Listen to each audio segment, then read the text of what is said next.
en agua y saneamiento. Por ejemplo, fortalecimiento, reconocimiento y articulación entre los gestores comunitarios. Además, en indicar a que los programas federales en agua y saneamiento se enfoquen a la zona rural, tratando que exista mayor acercamiento entre las comunidades, autoridades de diferentes niveles, y es parte de un programa que tiene la importancia de sumar esfuerzos colectivos para generar estrategias integrales y complementarias hacia un impacto colectivo. Ahora forma parte de 3 alianzas: Alianza por la Salud y Nutrición, ASAN, y Crecer Juntos, Citalá, que tienen la vigencia del periodo 2016 a la fecha. Ha desempeñado cargos de educador con población infantil y juvenil en situaciones de calle, niños y niñas trabajadoras, para impulsar la participación de las niñas y los niños trabajadores en el cumplimiento de sus derechos. Como hay personas que no saben,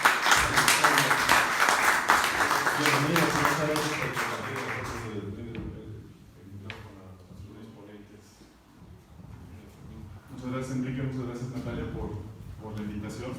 Y bueno, en particular, muchas gracias a todas y todos ustedes por estar aquí y por acompañarnos en este rato. Antolín y yo, y en general en Cántaro Azul, creemos que muchos de los retos que se viven en relación al agua tienen que ver con la división en cómo se concibe el agua, todas las divisiones que podemos imaginar en las dimensiones de la vida. Y justo creemos que el diálogo el diálogo continuo, la creación de confianza y la colaboración o cooperación, ahí es donde está como el camino, pues, para poder empezar a transformar estos problemas, estos conflictos, estos retos que se encuentran en el sector.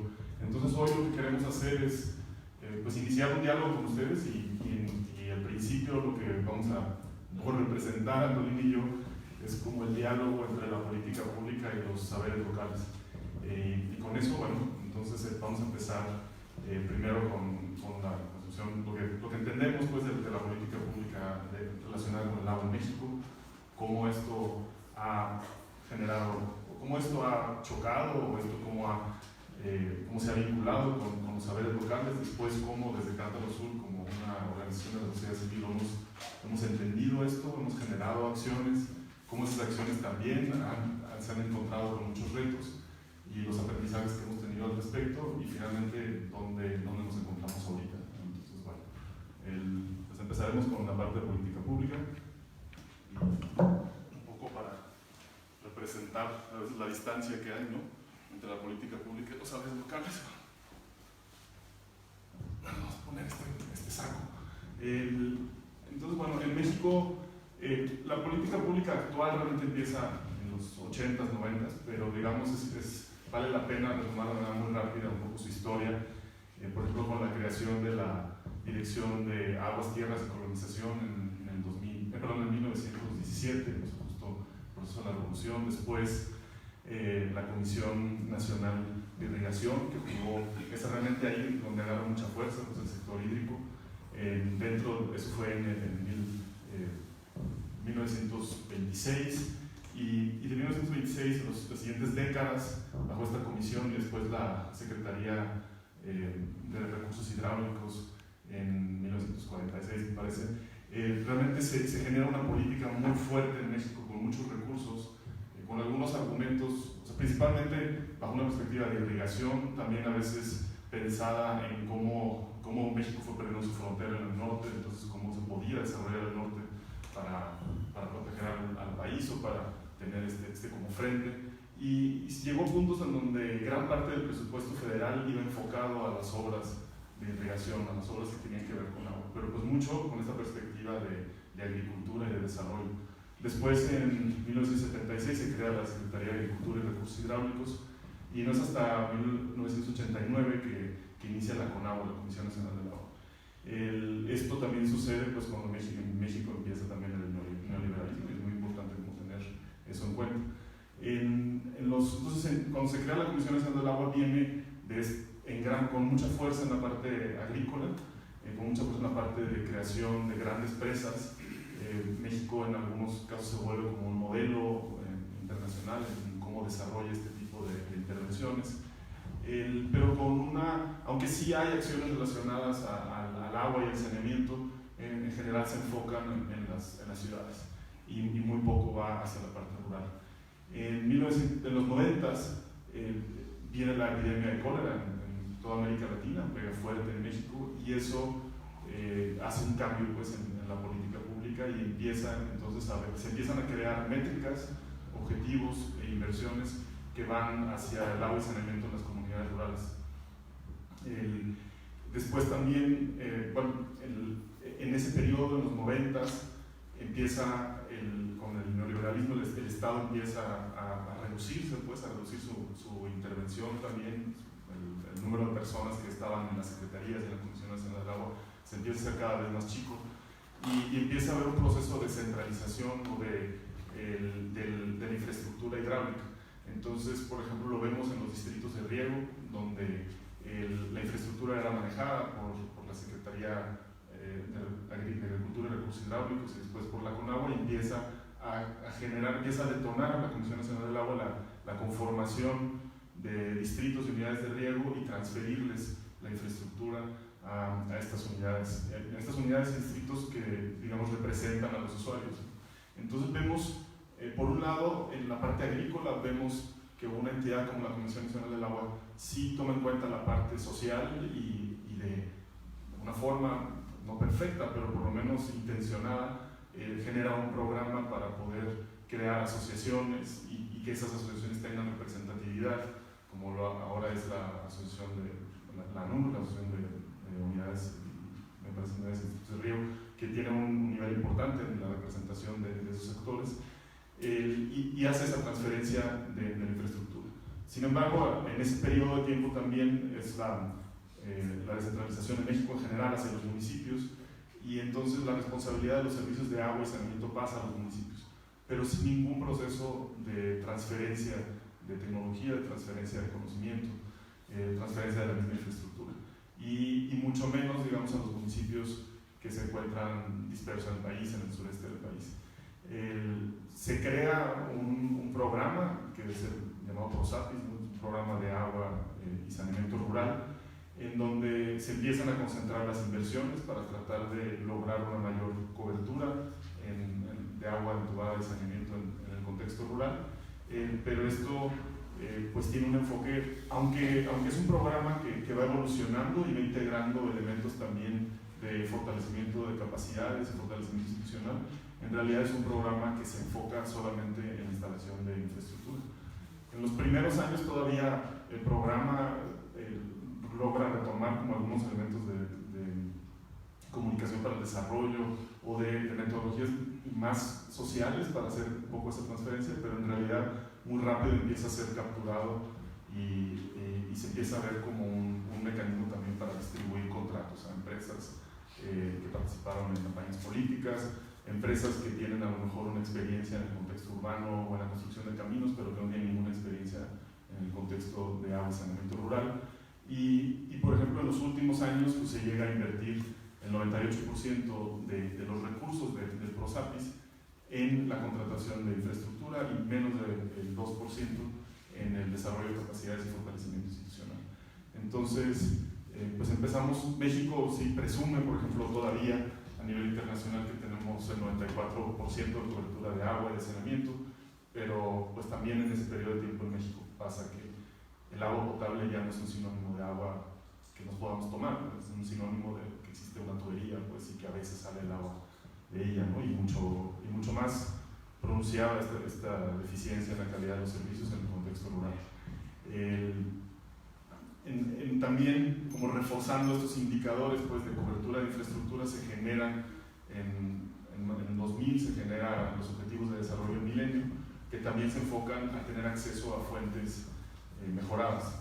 Y entonces, pues tener una llave en el patio de la casa, independientemente de la calidad del agua que venga o cada tanto venga, ya cuenta con una fuente mejorada.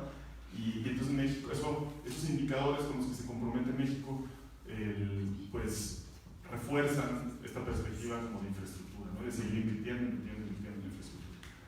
En 2012 sucede una cosa muy importante. En la Constitución de México, en el artículo 4, se reconoce el derecho humano al agua y al saneamiento. además del derecho a un medio ambiente sano. Y entra pues, en la administración anterior, no hace el mínimo esfuerzo para tratar de cambiar su política pública con estos nuevos derechos que se deben garantizar, están en la Constitución. Entra en una etapa de negación todo el Estado, no nada más la administración anterior, o sea, los ayuntamientos, los estados, la federación en general. Nosotros creemos que siguen en un estado de negación que tienen respecto al derecho humano al agua y saneamiento, y se sigue viendo como un nuevo término de lo que sería el agua potable y saneamiento.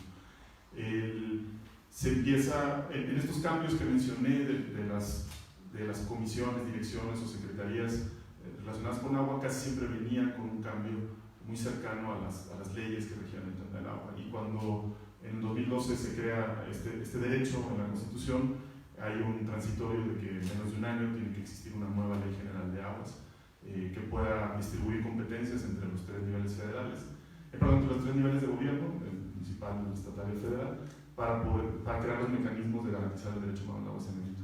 Y también la administración anterior lo que busca hacer es no pasar una Ley General de Aguas que realmente represente ese derecho, y surge un movimiento ciudadano muy importante relacionado en respuesta a esto, en respuesta a esta negación, que es la iniciativa ciudadana, mejor conocida como Agua para Todos y Todas, y que representa un cambio, o sea, una propuesta de cambio de paradigma en México, y que durante esa administración se moviliza de manera efectiva y logra detener como una nueva ley que perpetuara el sistema que no reconoce o que no pone primero a los derechos. Y bueno, y ahora que estamos como en una transición de gobierno, está todavía la tensión de qué va a suceder, si continúa esta negación al derecho humano al agua y saneamiento, o si se incorpora y realmente se logra un cambio de paradigma. Pero digamos, esto es como un resumen desde nuestro entendimiento, pues lo que han sido las políticas públicas, y bueno, ahora las queremos contrastar cómo esas políticas públicas llegan a un territorio. Pues bueno, buenos días a todos y todos. Pues bueno, empezando un paracito el tecomata, ¿no? Que ha sido un elemento importante para cargar el agua, para llevar el agua cuando uno se va al trabajo de campo, ¿no? O simplemente para llevar el confort, también es importante. Aquí mucho más organizada en la región, y creo que hay muchas comunidades en la zona rural de México. Bueno, pues todo lo que los trabajos que se está haciendo a nivel de gabinete, a nivel de oficina, todo lo que es la construcción de las políticas públicas en relación al tema del agua y saneamiento en México, pero ¿qué pasa en las comunidades también? O sea, lo que pasa es que las comunidades, pues hay un tema histórico, como ya vimos en el video, desde mucho tiempo, que ha tenido el lado histórico después de la época de la colonización, ¿no? Donde como mayoría de las comunidades rurales, pero las comunidades indígenas, pues se refugian en las comunidades o áreas rurales donde la condición de la tierra es muy nula, ¿no? Las condiciones de inclinación es mucho más compleja, ¿no? O sea, se refugian en las serranías, en montañas, y donde tal vez ya no son lugares donde hay tanta abundancia, ¿no? Entonces digamos que con toda esa cultura ancestral prehispánica, como mayas, siglos, pues nos llegamos a estos lugares y generamos un proceso de convivio, de vinculación muy cercana con la madre tierra, ¿no? Y esto se refleja a través de los rezos, a través de los rituales, ceremonias y en ciertos momentos de la vida, ¿no?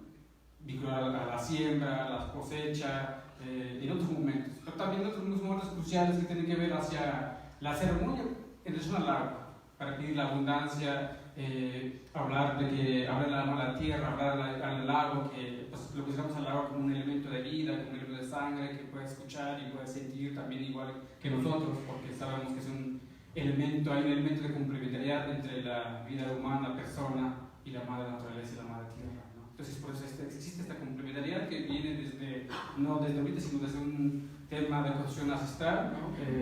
De respeto hacia la madre tierra y al agua, y porque es un elemento sagrado, ¿no? Entonces, existe una relación armónica de cierta manera. Sin embargo, con el contexto también de las comunidades indígenas, nosotros vivimos en comunidades marginadas ciertamente en condiciones, como ya se dijo hace rato, en difíciles condiciones físicas y naturales, pues bueno, ellos también inclusive pues bueno, está la pobreza, la falta de tierra también. Entonces, y con toda esta política que se habla, decir, pues hay que construir infraestructura, pero ¿a dónde va orientado la solución al agua, o la protección del agua, o el acceso al agua? Pues se enfoca mucho a las zonas urbanas, ¿no? Y nosotros como comunidades rurales, pues seguimos de cierta manera abandonados sin una manera de que genere un espacio de cercanía y saber qué está pasando en la toma de decisiones a nivel de políticas públicas. Entonces, nosotros desde una manera también de cómo nos organizamos para justamente esta relación con la madre tierra, la naturaleza, desde una estructura, decir, con ancianos, con sabios de la comunidad, de cuidar las fuentes de agua, el cerro, el manantial, que los cargos de mayordomías y las alfereces también, que tiene que ver mucho a esto de ir a rezar a los cerros en la fiesta Santa Cruz, y toda esta estructura de los guardianes del agua que hay en las comunidades. Pues desde el diseño de las políticas públicas, al ya empezar un trabajo de infraestructura, pues entonces se crean empresas actores como los comités del agua, pero con una estructura diferente, ¿no? Desde el presidente, el secretario, el tesorero y vocales, pero que empieza a hacer un rol importante, pero solo para como ya recibir la obra, ¿no? Sin ser consultados, considerados en la toma de decisión, ¿no? Entonces cuando ya se integran ellos a este rol de, pues hay un tema de estructura para el tema de agua, pues parece que es el rol importante para eso, ¿no? Es decir, de dar el uso y mantenimiento, pero al final no se hace un vínculo muy fuerte entre la estructura comunitaria que existe desde antes. Entonces eso como que empieza a fragmentar, ¿no? Toda esta parte, en vez de reconocer de cómo están organizadas las comunidades en el tema del agua, en sentido, ¿no? Porque existían también, o sea, tienen su manera de cómo estructurarse a nivel comunal para cuidar las fuentes de agua, y desde a nivel de cuidados, como a nivel práctico, también a nivel espiritual, ceremonial, ¿no? Esta parte de la conceptualización de la vida, ¿no? Y entonces digamos que genera un problema complejo, ¿no? Porque digamos, uno, de que se llega a la estructura pero no saben de cómo darle uso y mantener de manera adecuada, ¿no? Y otro, de que digamos que tampoco hay un fortalecimiento a esos comités, ¿no? Entonces ahí empieza a complicarse también, y mucho más como también a esto se orienta a comunidades urbanas, pues empieza también un problema mucho más a la contaminación de las fuentes, ¿no? Porque digamos que se empiezan soluciones de saneamiento, como la estructura para el tema de drenajes, ¿no?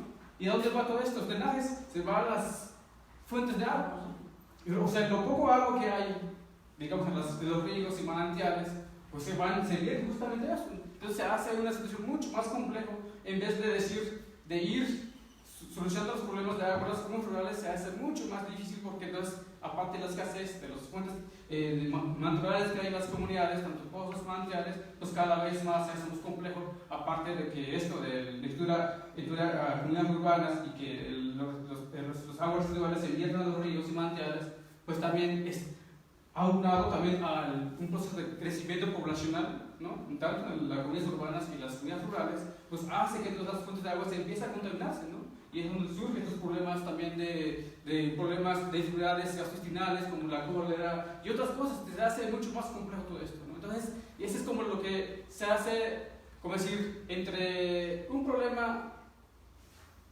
técnico hacia un tema mucho más social y mucho más de salud, y donde en la cuestión del trabajo, mucho más el cuidado de las fuentes de agua se hace mucho más complejo, ¿no? Entonces, digamos, como podemos contrastar en el sentido de hacer un diseño de políticas sin escuchar a las comunidades rurales, comunidades indígenas. Eso es como, pues se hace mucho más un tema difícil para poder solucionar de manera adecuada el tema de agua, ¿no? Pues bueno, y un poco lo que también de una particular son altos, pues bueno, aparte de esos temas que ya he mencionado, pues genera otros problemas mucho más graves, ¿no? Que es, si antes era que las fuentes de agua eran para todos, era de nosotros, con todo un problema de una burguesía también se mezcla con la visión del neoliberalismo, ver al agua como el sentido más utilitario de la mercantilización, pues eso trastoca a las comunidades también, no solo a las zonas urbanas, ¿no? El caso común muy conocido, bueno, varias fuentes de agua de zonas altas, tanto en Citalá y en Canuc y Tenejapa, donde hemos conocido mucho esta parte, pues el caso de Naranja Seca, es una fuente de agua en Tenejapa, que abastece a agua tanto a las comunidades de Tenejapa y también de San Juan Cancún, ¿no? Y lo que pasa es que sí, es agua para todos, que desde la ley se reconoce que las fuentes de agua el agua en sí es de la nación, pero cuando vas a las comunidades, pues tiene dueño, ¿no? Entonces empieza un proceso de acaparamiento de las fuentes de agua, porque se empieza a decir, este agua de todos, bueno, pero este va a ser mío, ¿no? Y cuando dice una comunidad, ¿sabes qué? Quiero agua. Bueno, pero empezaba como un inicio desde una mezcolanza, desde una manera de vivir, desde lo ancestral, que es, bueno, pues te doy mi agua, pero si manera conjunta festejamos al agua, convivamos juntos, a una ceremonia, prendamos las velas, ok, ¿no? Pero empieza realmente a contagiarse con otros elementos que de una manera de entender la vida, de la mercantilización. Pues sabes qué, ahora que vas a pedir agua, dame alimentos, ¿no? Se empieza, pues, pásame alimentos, porque es mi fuente de agua, es mi agua, ¿no? Casi que decir, yo no salgo de todos, es mi agua. Y después empieza a decir, ¿sabes qué? Te voy a cobrar. Y va a costar miles de pesos. ¿Cómo? Pues no sé, ¿sabes que quieres agua o no quieres agua, ¿no? Entonces empieza todo este proceso mucho más complejo porque, digamos, desde la política pública no se diseña toda una estrategia mucho más integral, ¿no?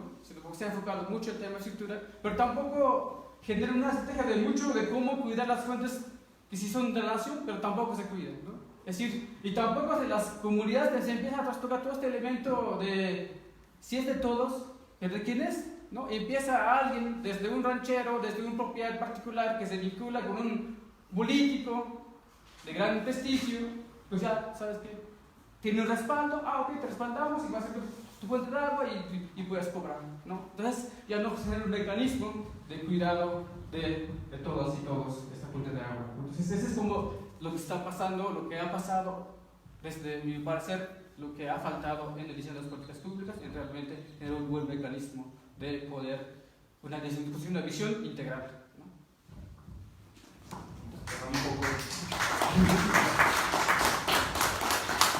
Pasando un poco ahora del rol de la visión de la política pública desde la sociedad civil, en particular de Cántaro Azul, nos transformamos un poco.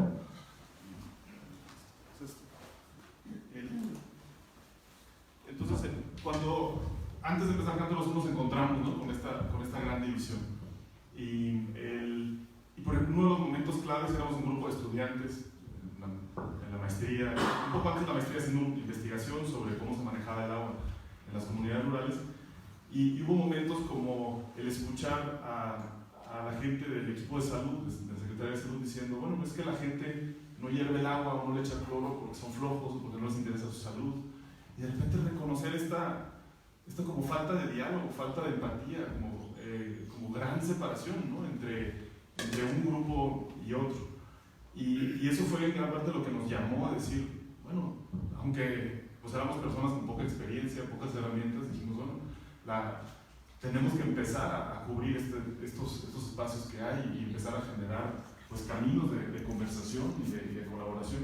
Entonces un poco así surge Cántaro Azul en el contexto que ahorita pues, representamos, ¿no? Antolín y yo, de esta gran separación de visiones. Y nos fuimos un poco al principio pensando en temas de tecnología, como decir, bueno, si el cloro tiene un muy mal sabor y la gente no es congruente usarlo porque está utilizando una fuente que parece natural, o el hervir el agua toma demasiado tiempo y son barreras muy grandes pues, para poder obtener acceso a agua segura, pues nos hizo pensar en qué tipo de tecnología se podía utilizar para poder reducir esas barreras, ¿no? Y entonces pues nuestra primera perspectiva fue una de tecnología, y con eso fue que en Cántaro Azul diseñamos un sistema de luz ultravioleta, que entonces el agua no le afecta el sabor, pasa rápido y eso. Pero también empezamos a ver cómo el agua, si nos enfocábamos nada más en el agua para consumo humano, pues la gente seguía teniendo sus otros espacios de almacenamiento de agua para lavar los platos, para lavarse las manos, y pues siempre habían tomado de ellos. Entonces, aunque ya tenían agua segura, digamos en un contenedor, en un garrafón, pues seguían tomando de esos otros espacios. Entonces se perdía esta perspectiva de salud pública porque no se tenía el impacto que se buscaba, ¿no? O sea, sí ya calificaba en que tienen acceso a agua segura, pero ese acceso realmente no derivaba en beneficios.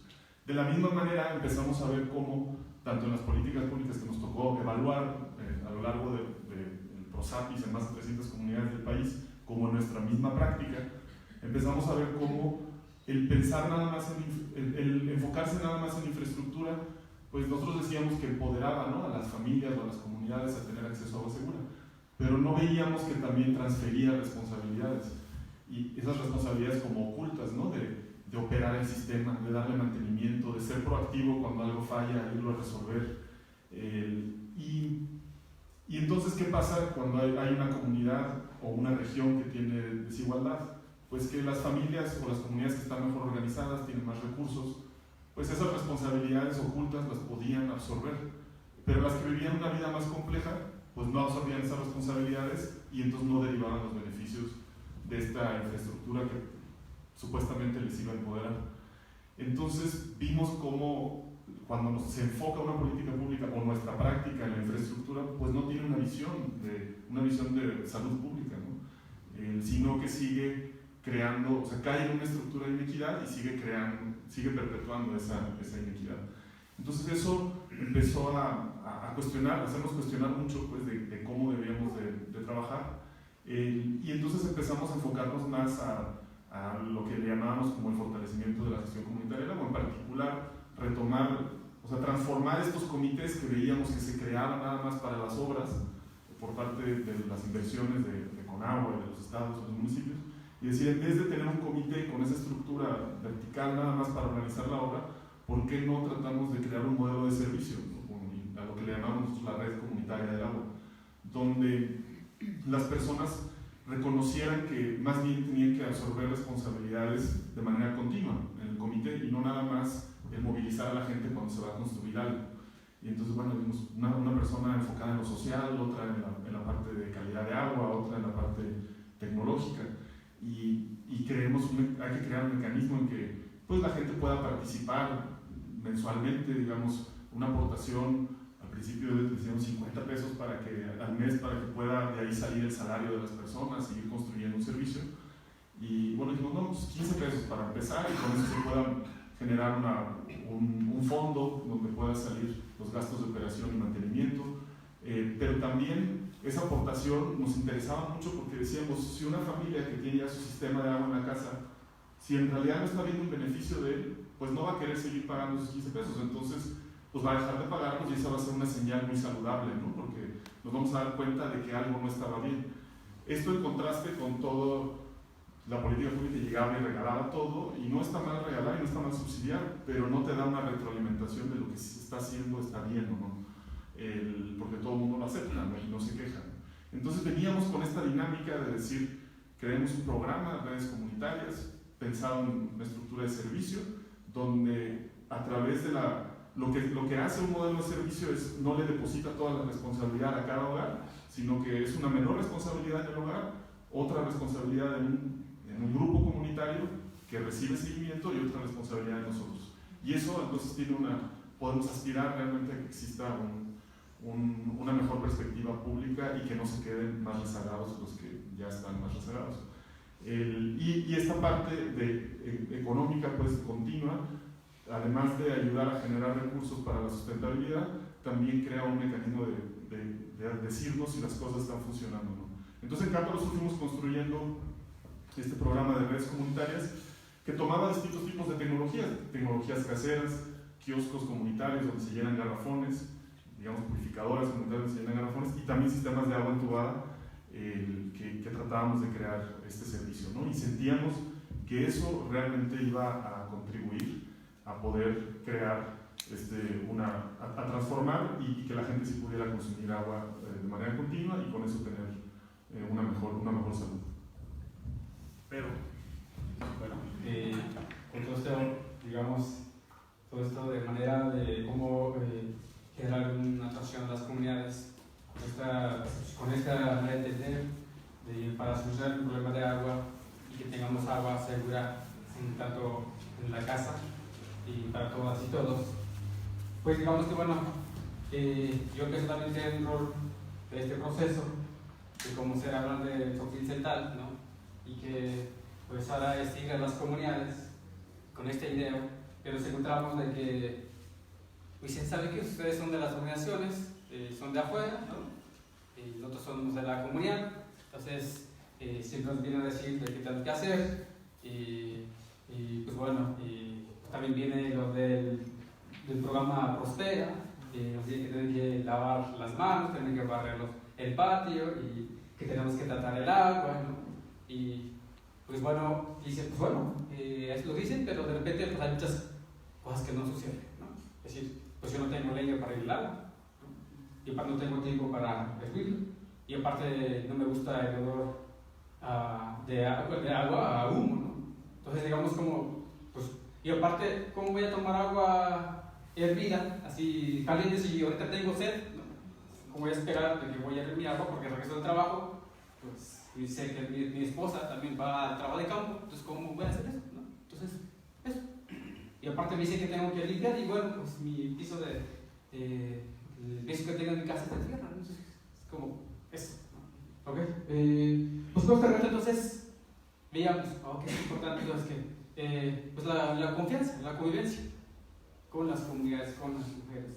Porque sabíamos también de que cuando decíamos, va a haber filtros, quiero mi filtro. Pero también ya había también experiencias de otro tratamiento implementado desde de gobiernos pasados y que estaban ahí abandonados y empolvados, ¿no? Entonces la señora decía, ¿y vas a usar tu filtro? Sí. ¿Y estás haciendo para? Pues sí. Entonces ya veíamos que sabía que también hay un contexto que ya es muy ya construido desde el buen trato, que es el tema del paternalismo asistencialismo. Cualquier cosa que nueva que se escuche que va a llegar, pues yo sí quiero que se haga en la fila y solo digo mi nombre, dónde va, alista, ¿no? Entonces decía, mejor primero que conozcamos la tecnología, a ver cómo se ve y a ver si funciona, ¿no? ¿Qué tal si a la hora que dicen que sí y no está funcionando? Hay que conocerla primero, ¿no? Y entonces hacíamos como actividades también como más demostrativas de estos sistemas solares para que realmente los conozcan y los puedan empezar a conocer y a probar el agua, ya después de haber sido tratada, ¿no? Entonces ya al final, hacen un círculo así, me gusta como que los círculos, dicen, hago un círculo y vamos a la vista azul, ¿y a mí quiero pasar a tocar la mesita? No, me da miedo, ¿no? ¿Qué tal si lo descompongo, no? Pero no decías que ibas a usar. Sí, pero lo quiero, ¿no? Pero alguien más a usarlo, a necesitar el agua, ¿no? Pues entonces como que había esta dificultad en el sentido de tener una confianza y empatía con lo que llega. Es decir, es fácil decir de que sí voy a usar, pero ya a la misma hora lo que pasa con toda la estructura es que cuando llega, cuando no hay un seguimiento, pues nadie va a querer usarlo. Porque también cosa que algo que pasa, ya se descompuso, ¿no? Al que ya se descompuso, no fortalece la confianza con la tecnología, un vínculo, hay una separación. Y por tanto, entonces, se va a la basura, ¿no? Entonces, eso es un poco lo que empezamos a hacer esta empatía con la tecnología, con las mujeres. Pero un poco ese tema de, esquemas de servicio, ¿no? Qué bonito, ¿no? Qué interesante, ¿no? Le decía, pues sabes que para que esto funcione, pues se requiere nosotros le llamamos ahí fondo de ahorro, ¿no? Para el sistema. Pues eso como que ya me está gustando, ¿no? Porque si es apoyo, tiene que ser todo gratuito, ¿no? Entonces, y empezamos ahora, como empezamos también a conformar, como dice Fermín, de figuras en las comunidades que no son tan verticales, decíamos, porque realmente tiene que haber como alguien que se ocupe al mantenimiento, al uso y mantenimiento de los sistemas, ¿no? Sabíamos de que las familias pueden usar, para la gente le va a pasar algo en un cierto momento. ¿Y quién lo va a hacer? ¿No? Pues es la familia, pero requiere a alguien desde la comunidad que lo pueda darle mantenimiento, que se capacite para eso. Y eso, todo esto quiere decir, alguien que aprenda a darle mantenimiento a las tecnologías, y otro que administre y junte los recursos que pueda haber para la comunidad, porque sabemos de que si descompone un sistema, requiere de refacciones. ¿Y quién lo va a comprar? Pues ya no estaríamos nosotros, ¿no? Se nos quiere dar desde la comunidad. Entonces ahí también, ahora ¿quién lo va a arreglar nuestros sistemas? Por los gestores, pues. Pues debe ser alguien que no llama gestión, ¿no? Entonces ahí, ahora ¿quién va a monitorar la calidad? Porque también hay que siempre saber de cómo que, si el agua que estamos consumiendo es agua ya segura, ¿no? Que nos haga daño. Entonces es como esa parte, ok, se empieza a pilotear, pero de cierta manera empezamos a ver estos retos de, pues sí, me gusta, está bonito, ¿no? Pero también, es que no tengo tiempo, ¿no? Entonces todo se va empezando estos retos que hemos encontrado. Y, bueno, que dice, yo quiero el filtro, pero cuando ya empieza a hablar de estas responsabilidades, de generar un tema de convivio, porque también veíamos importante el convivio junto con la comunidad para generar confianza, desde la comida colectiva, decíamos, porque en la fiesta de ceremonias siempre había una comidita, ¿no? Porque para generar el ambiente. Y lo hacíamos también allá en las comunidades, con un arte que es el mural comunitario. Bueno, no vamos tanto a la técnica, sino el proceso de generar confianza con la comunidad, es el tema de agua y salud. Hacíamos murales comunitarios con las señoras, con los niños, y lo pintábamos, ¿no? Dice, es que no sé pintar, pero lo vamos a hacer. No, háganlo ustedes, no, pero vamos a hacer de todas y vamos a ver qué va a ir dando, ¿no? Entonces al final eso se hacía y de ahí la comida colectiva. Pero aunque todo eso se genera un proceso de empatía con la comunidad, pero cuando ya hablas de un compromiso hacia de una aportación para el mantenimiento, ¿qué pasa? ¿Sabes qué? Entonces yo ya no quiero. Mejor que acepte el que quiere aceptar, ¿no? Entonces ya se genera una división, no una división, pero se hace un grupo en la comunidad, decir, porque yo no quiero aportar porque tiene que ser todo gratuito, ¿no? Y yo no quiero aportar ni siquiera 20, 30 pesos, ¿no? Entonces, y sabíamos, porque dicen, es que somos pobres, no tenemos recursos, ¿no? Y la cuestión que hacíamos con ellos, ¿y cuánto gastas por consumir refresco, no? ¿Y cuánto te gastas?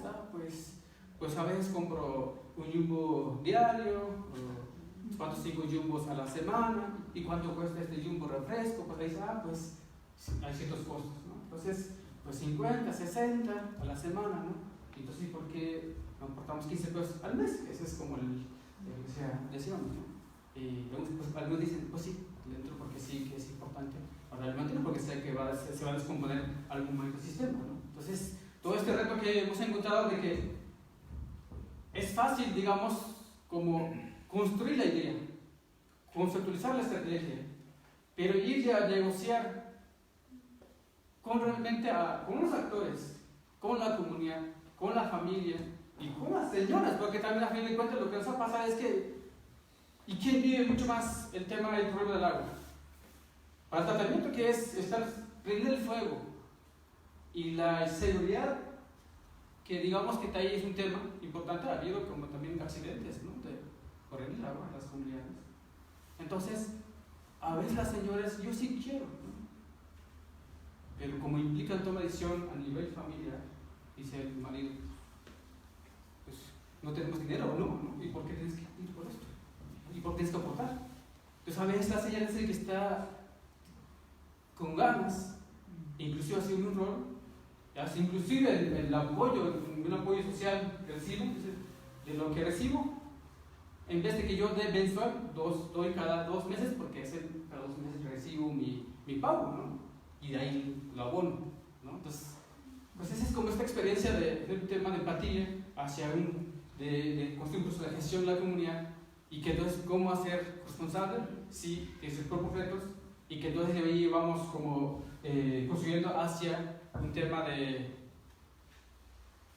un vínculo que no solo veamos al tema de agua como que tengamos agua potable, sino que realmente, y no solo tampoco un tema tecnológico, sino que todo sea visto como un tema de gestión a nivel comunal, porque un poco el reto que nos pasa es decir, sí se forma un grupo con ya una solución tecnológica, pero no se genera un tema de gestión con toda la comunidad, ¿no?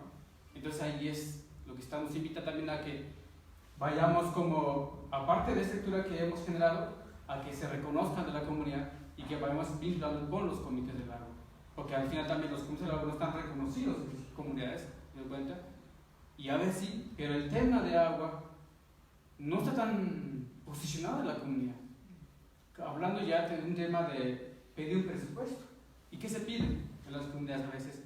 Pues es más a pesar de que el tema del agua es sentida y vivida, por ir a cargar agua, implica a veces media hora, una hora más, y cuando se hablemos de gestión, pues bueno, pues no es tanto motivación, pero no es porque, yo creo que no es porque no queremos solucionar nuestros problemas, sino que hay un distanciamiento muy fuerte entre el ayuntamiento local, ¿no? Porque hay un problema desde una visión de partidismo, es decir, no me apoyaste, por tanto, no te apoyo en esto, ¿no? Y aparte en los ayuntamientos no tienen la experiencia en el tema del agua también, y por tanto no tienen respuesta, aparte de comprar respuesta, ¿no? Y pasa lo mismo a nivel de comunidad, es decir, hay comunidades donde hemos trabajado, o sea, no estoy pensando, no es que decir que no existan, o sea, hay comunidades muy, de verdad que luchonas, ¿no? Pero nos hemos topado con comunidades también de que pues, es preferible más el camino, ¿no? La pavimentación de calles, que en vez del agua, porque también el reto es que, y quien toma decisiones en las asambleas comunitarias somos nosotros los hombres, los varones, y las mujeres que sufren, pues no toman decisión, ¿no? Entonces es como este reto que hemos encontrado, ¿no? Digamos ya para la última ronda, entonces, como esta estrategia de poder acercarnos, de generar confianza, que no era tan fácil, ¿no? Porque decir, digamos, como asociación civil tienes recursos limitados, podrías pensar en llegar a más lugares, pero nada más distribuyendo la tecnología versus crear procesos. Y crear procesos pues, toma mucho más tiempo, requiere invertir recursos y puedes llegar a menos lugares. Pero entonces no era fácil esta decisión, pero digamos, apostándole a eso, nos permitió tener como un mucho mejor acercamiento y lograr cambios importantes. Pero aún así, o sea, la brecha sigue siendo muy grande. La brecha en el sentido de, por ejemplo, estas ideas de decir, pues el cobrar 15 pesos, pues de repente la respuesta era, yo he estado aportando 15 pesos, mi sistema no se descompone, el de allá sí se descompone, entonces yo estoy subsidiando a tal persona y entonces se echa para atrás toda la comunidad y entonces ya dejan de hacer ese pago. O de repente alguien sigue pagando los 15 pesos pero no usa su sistema y entonces las cosas que concebimos, que tenían mucha lógica, hace rato que las presenté, pues no, venían mucho por un paradigma de fuera, ¿no? Y esto realmente lo que está representando es que las propuestas están viniendo más de nosotros, aunque ya estamos más en el contexto, más en el territorio, con un mejor diálogo, siguen viniendo de nosotros los que estamos afuera.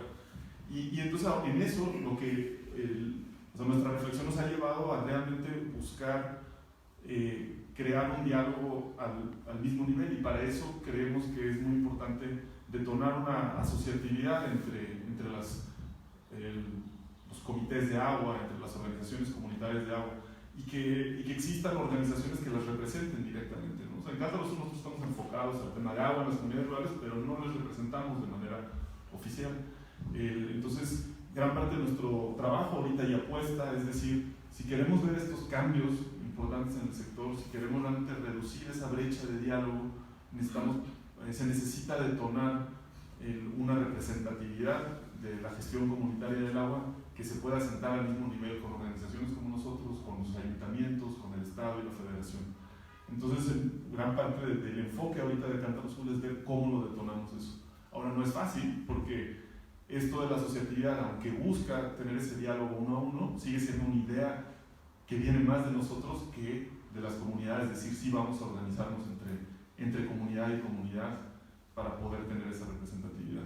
La otra cosa es que, bueno, ahorita trabajamos nosotros como en 40 comunidades y un poco más de 100 escuelas, pero Chiapas tiene 20,000 comunidades. Entonces, es decir, y en algunos ayuntamientos hemos encontrado cierto interés de trabajo, pero en la gran mayoría no.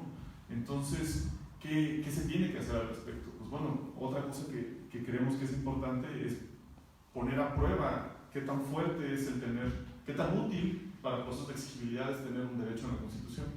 Entonces, desde hace 3 años estábamos contemplando esta idea de detonar amparos que protejan la omisión de la autoridad, la omisión de que se logre el derecho al agua y saneamiento, Y finalmente, el verano pasado, después de un trabajo importante con unos barrios en la Trinitaria, en el municipio de la Trinitaria, se presentó un amparo y hace más o menos 3 semanas ya se obtuvo una sentencia positiva en la que el juez le dicta a la autoridad que tiene que cumplir que tiene que brindar servicios que permitan que se cumpla con el derecho humano al agua en estos barrios de la Trinitaria.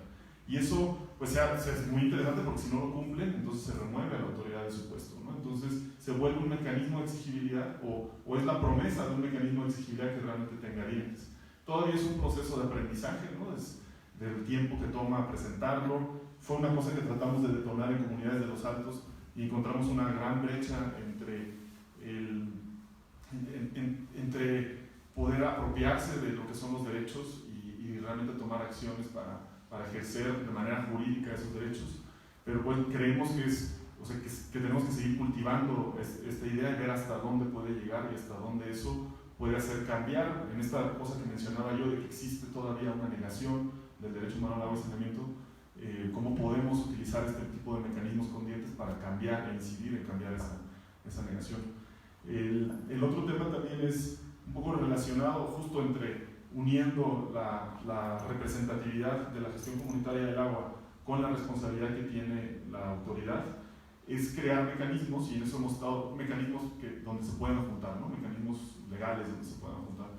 Y entonces hemos estado trabajando en la mesa de gobernanza del agua del Congreso de Chiapas para que exista una propuesta de ley donde en vez de que se le pase toda la responsabilidad a las organizaciones comunitarias del agua como es ahorita, se pueda juntar el municipio y crear una asociación público-comunitaria con la gestión comunitaria del agua. Y eso lo estamos aterrizando con una figura que es un organismo descentralizado. Digamos, aquí en San Cristóbal de las Casas tenemos el ZAPAM, es un organismo descentralizado del municipio, pero es un organismo operador, ¿no? Que opera un sistema de agua entubada y de drenaje.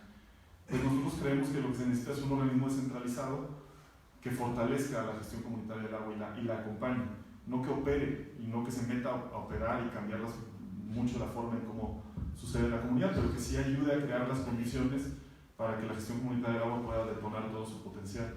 ¿Y por qué un organismo descentralizado? Porque puedes crear una junta de gobierno donde una parte de los representantes en esa junta de gobierno vienen del ayuntamiento por la responsabilidad que tienen, pero la otra parte de igual forma viene de la asociatividad de la gestión comunitaria del agua.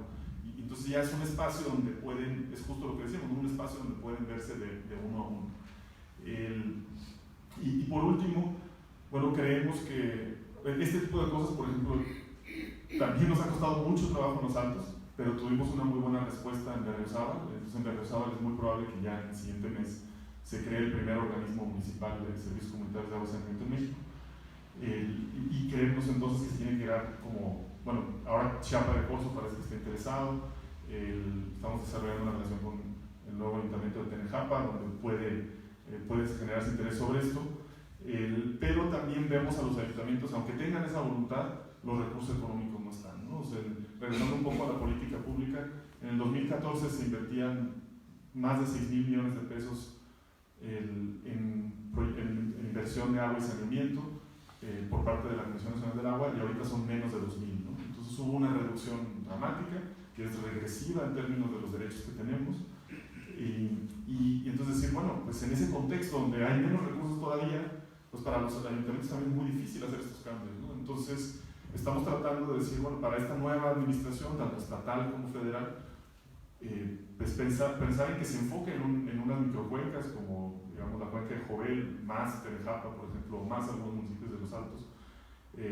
la cuenca del Cañón de Sumidero y Lagos de Montebello, es decir, enfoquémonos en estas regiones y combinemos tanto la gestión integral del agua con una visión, fortaleciendo los comités de cuenca y también los servicios de agua y saneamiento, para que en estos espacios, ahorita que hay pocos recursos, los concentremos ahí, podamos detonar un cambio de paradigma y después, mientras se siguen los procesos de exigibilidad, las luchas, el trabajo que tiene la iniciativa ciudadana, se puedan generar más recursos que después ya puedan replicar esto a una mayor escala, ¿no? Pero eso nos trae muchas preguntas, yo también quieren mencionar sobre eso, pero muchas preguntas también ya para empezar un diálogo con ustedes, ¿no? De cómo pueden y ejercerse, cómo pueden haber mejores estrategias para ejercer derechos en espacios en particular, en territorios en particular, como los Altos de Chiapas, cómo se puede crear, si realmente se puede crear esta colaboración entre el ayuntamiento y la gestión comunitaria del agua, y cómo se pueden crear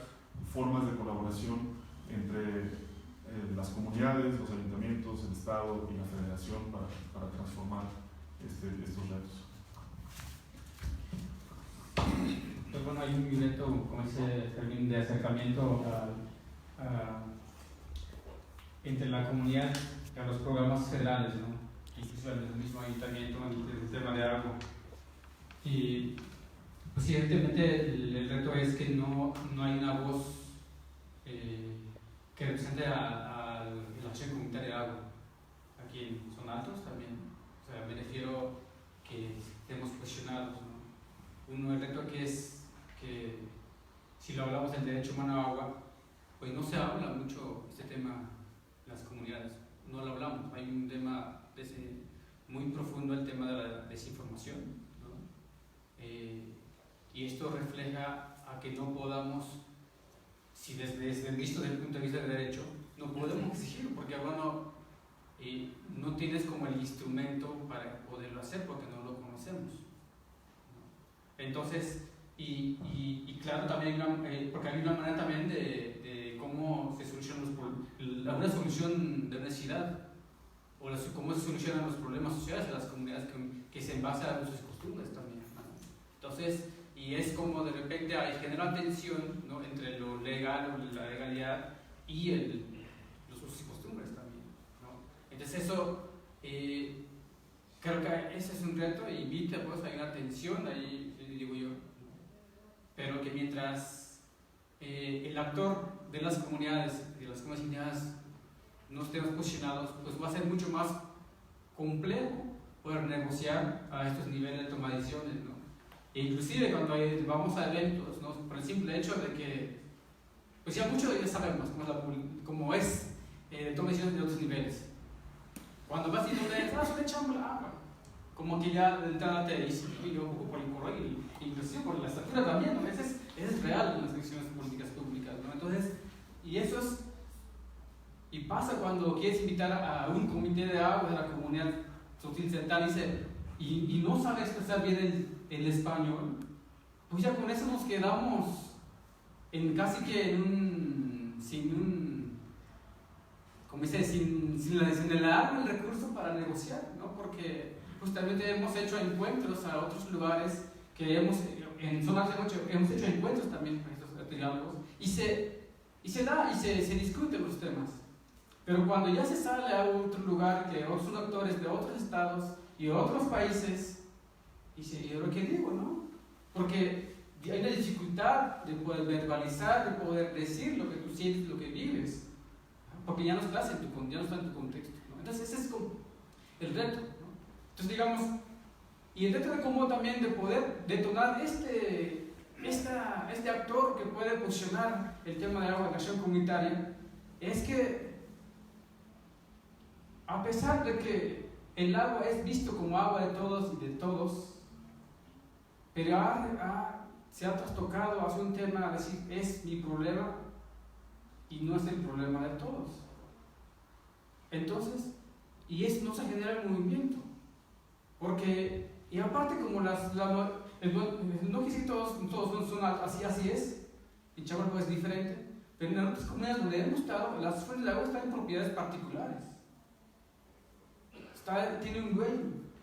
Entonces dice, a veces esta fuente de agua abastece a 10, 20 familias de la comunidad, pero no puede hacer nada porque no puede hacer ningún cambio, porque tiene que pedir permiso al dueño, y a veces para la mejora de un tema ya de infraestructura, pues va a ser mucho más complicado, ¿no? Entonces, ¿cómo poder generar una gestión de agua mucho más articulada? Porque tu fuente de agua no es tuyo, casi que dices, bueno, es que es de Don Juan, ¿no? Entonces no genera este reconocimiento común y de un sentido de pertenencia es la fuente para, digamos, es de todos, ¿no? Y pasa mucho que cuando hay una tubería también, llegó el agua, pero no sabemos de dónde viene el agua. Nos preocupamos de lo que cuando llega ya del vaso. Y cuando no hay, pues no tengo agua. Pero no te imaginas desde dónde viene. Si tú sabes de dónde vendría tu agua, te interesaría en cómo está la fuente de agua, qué comunidad está esta agua, quiénes se involucran, ¿no? Porque cuando vas a ver, puede ser que mi agua está limpia, porque la ves limpia. Pero cuando vas a ver, tal vez hay un montón de factores de riesgo que están ahí. Ok, entonces sé cuál es el problema del agua. Y entonces puedo sumarse con otras comunidades, porque ya no repercute a mí, a mi hogar y a mi comunidad, y repercute a varias comunidades, y por tanto es una responsabilidad de todos y todos. Y es ahí derivaría esta articulación, y de ahí una voz y un actor, aquí estamos, y somos varias comunidades. Y es lo que me ha pasado, y no solo está hablando de la región, ahí sí es un contexto generalizado de México. Porque hay contextos también a nivel latinoamericano donde sí hay organizaciones comunitarias articuladas. Pero aquí creo que no se ha todavía, no se ha articulado. Eso no quiere decir que no existen movimientos de lucha, eso sí hay. Pero que representa a todos decir, aquí estamos, pues no creo que es un reto aún, ¿no? Y donde ahí se ríe entonces, digamos, también esta parte de cómo detonar procesos articulados, reconociendo de que el agua y saneamiento no es una solución tecnológica, ¿no? Ni de calidad de agua, sino es mucho más un tema social, diría yo, y de que preocuparnos a que el agua sí es de la nación de todos y todos, y que podemos exigir un mecanismo de que estratégico a nivel nacional es de la fuente de todos, no es de la nación, y no es que esté acompañando a alguien, ¿no? O sea, yo creo que ese es de la articulación de la subjetividad, y es el tema de la exigibilidad, ¿no? Porque la exigibilidad, porque no hay información clara de qué es exigibilidad, ni conocemos mucho de los derechos humanos, ¿no? Entonces, y ahí hay mucho que hacer.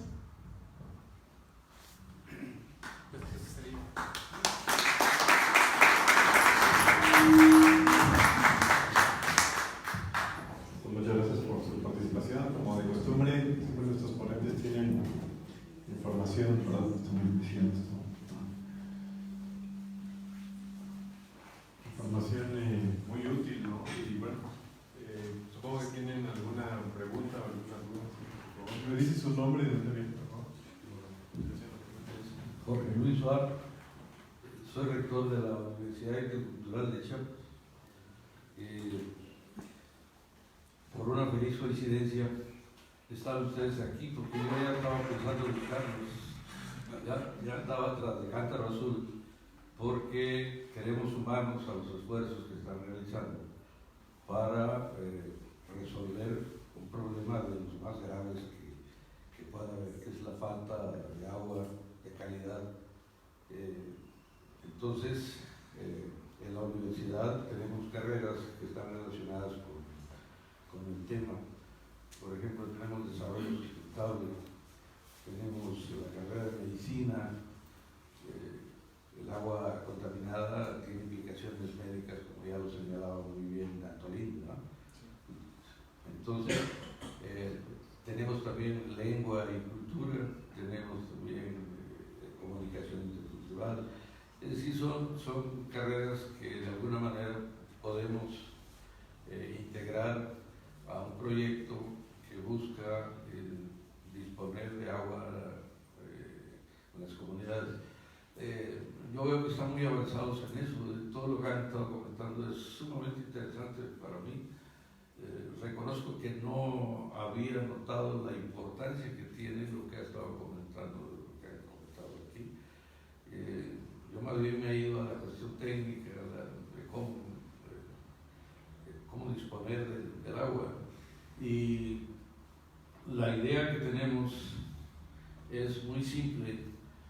Chiapas tiene fama de que tiene mucha agua. 30% del agua del país está en Chiapas. Pero sucede que en Chiapas hay dos temporadas muy marcadas, la de lluvias y la de secas. al menos en la mayor parte del estado. Y entonces, en la época de secas, ya hay falta de agua en muchas zonas del estado. Entonces, la idea, simple, pero creo que es válida, es que cuando el agua sobre, pues lo retengamos y lo tratemos para tenerla disponible para consumo humano cuando la temporada de secas no hay disponibilidad de agua. Para ello ya estamos contando con la colaboración de la Agencia Espacial Mexicana, con la doctora, se llama Amanda Gómez. Ella se encargaría con su equipo del trabajo con imágenes satelitales, detectar dónde hay cauces secos de arroyos que durante la temporada de lluvia tienen un buen caudal, y con ello hacer pequeñas obras de retención y de depósito con ferrocemento y algunas otras tecnologías, y de esa manera tener el agua para luego ya pasar al algo de lo que ustedes comentaban, ya kioscos con filtros o con algo que permita tener ya una buena calidad de agua. Entonces, la idea de buscarnos era eso, sumarnos al trabajo que están realizando, aprovechar las experiencias que ya tienen y que pudiéramos armar ese proyecto y conseguir recursos, incluso en bolsas internacionales, y mientras tengamos el apoyo por ejemplo, el caso de ustedes que ya tienen años trabajando en esto, o de la Agencia Espacial, también le daría fortaleza a la universidad para que pudiéramos bajar recursos y destinarlos a esta actividad. El proyecto iría encaminado a pequeñas comunidades, o sea, no a las grandes ciudades, sino a pequeñas comunidades que pudieran ser atendidas con buena calidad de agua, en pequeñas obras de retención, o sea, no demasiado grandes, pero que son igualmente importantes de atender. Creo que es muy importante lo que señalabas de que se puede recurrir a un amparo, dado que está en la Constitución el derecho al agua, pero creo que no es la solución definitiva, sería una solución que al poco veríamos que rebasa al propio gobierno, porque aunque tenga la obligación de hacerlo, si no existe la fuente de agua, pues van a cambiar la autoridad para suceder lo que jurídicamente proceda, pero no va a haber agua. Entonces, lo que creo yo que es lo que tenemos que hacer es fortalecer esto que ustedes ya están haciendo, y por ello queremos sumarnos a eso. Ojalá pudiéramos formar un convenio de colaboración y pudiéramos utilizar la experiencia que ustedes ya tienen, el trabajo de nuestros alumnos en diferentes ámbitos, y el de la Agencia Espacial, que ya se interesó bastante en el proyecto. Muchas gracias. Sí. Bueno, pues nos da muchísimo gusto que esté aquí. Definitivamente algo que ahora queremos trabajar mucho más es la vinculación con las universidades en la región. O sea, hemos tenido algunos contactos, pero no hemos detonado eso. Ludmila coordina la parte de vinculación, entonces es un área nueva, pues, en Cántaro Sur, y entonces vemos, o sea, tanto proyectos específicos como el que menciona, pero también de manera más amplia involucrar a estudiantes en servicio social, si hay diferencias de interés también en tesis, y hacer articulación mucho más amplia, lo vemos como algo fundamental. De acuerdo en el tema de amparo, o sea, los amparos solos creemos que no es, o sea, no son la solución, pero por ejemplo lo que sucedió en la Trinitaria eran barrios que llevaban más de 15 años por una ruta pacífica buscando que se resolviera su problema, pero pues no les atendían, les decían que sí, luego nada cambiaba. Una vez que interponen el amparo, mucho antes de que obtuvieran ya la sentencia favorable, hay un cambio de administración, y la nueva administración escoge a uno de los líderes de los barrios como director de la mismo operador. En una no podemos saber si es como una apertura o una forma de poder tener como captura pues, del movimiento, pero al final los barrios deciden no desechar el amparo, porque fue una de las cosas que discutían, no desechar el amparo, y el presidente municipal también se abre y empieza un diálogo mucho más interesante y empieza a tomar acciones, ¿no? Ahora nosotros ahorita es algo que no se ha resuelto, pues, digamos, pero lo estamos viendo y va a ser muy difícil que el municipio solo lo pueda resolver.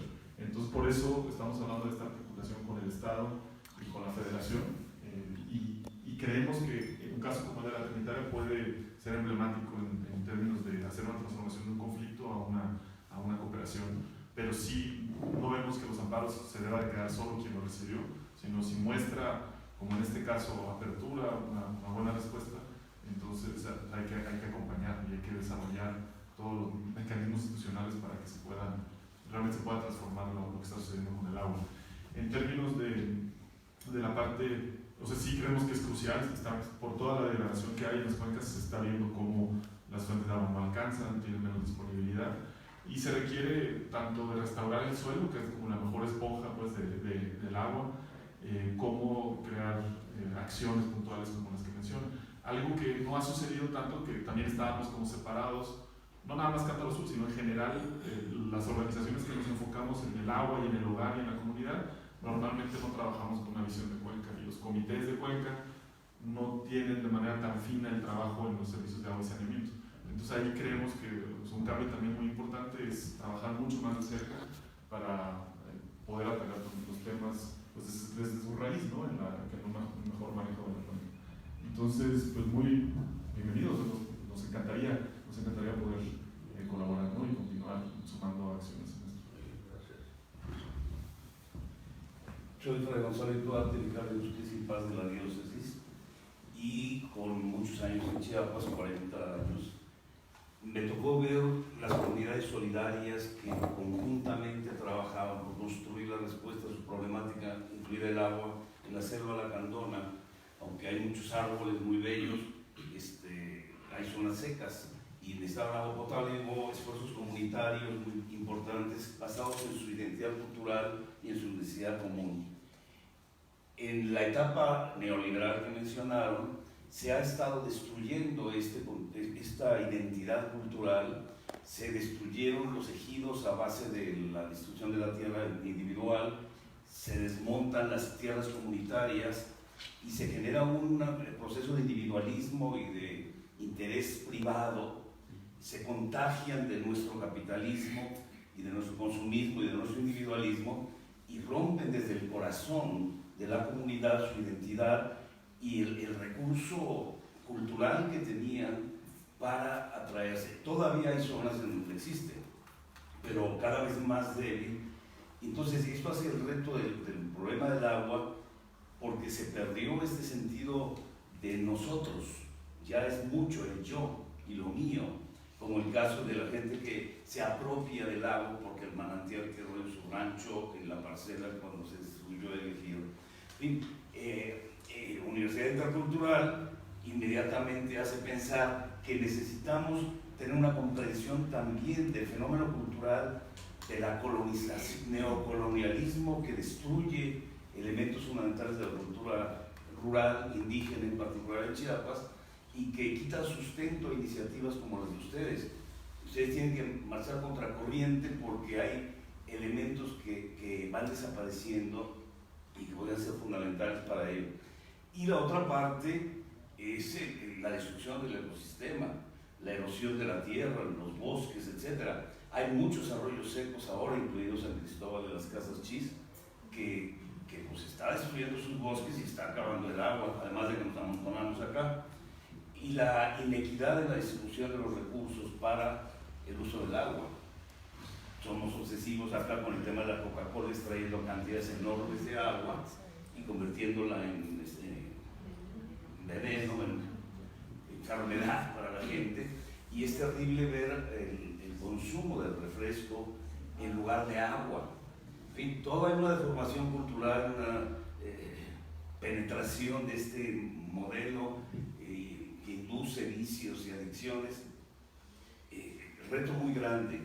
la convergencia de instancias me parece fantástico que se encuentran con la universidad y de muchas otras organizaciones que estamos trabajando en la conciencia de la problemática y en la búsqueda de respuestas, ¿no? Entonces yo celebro mucho este momento. Normalmente no hubiera yo intervenido, pero me provocaron.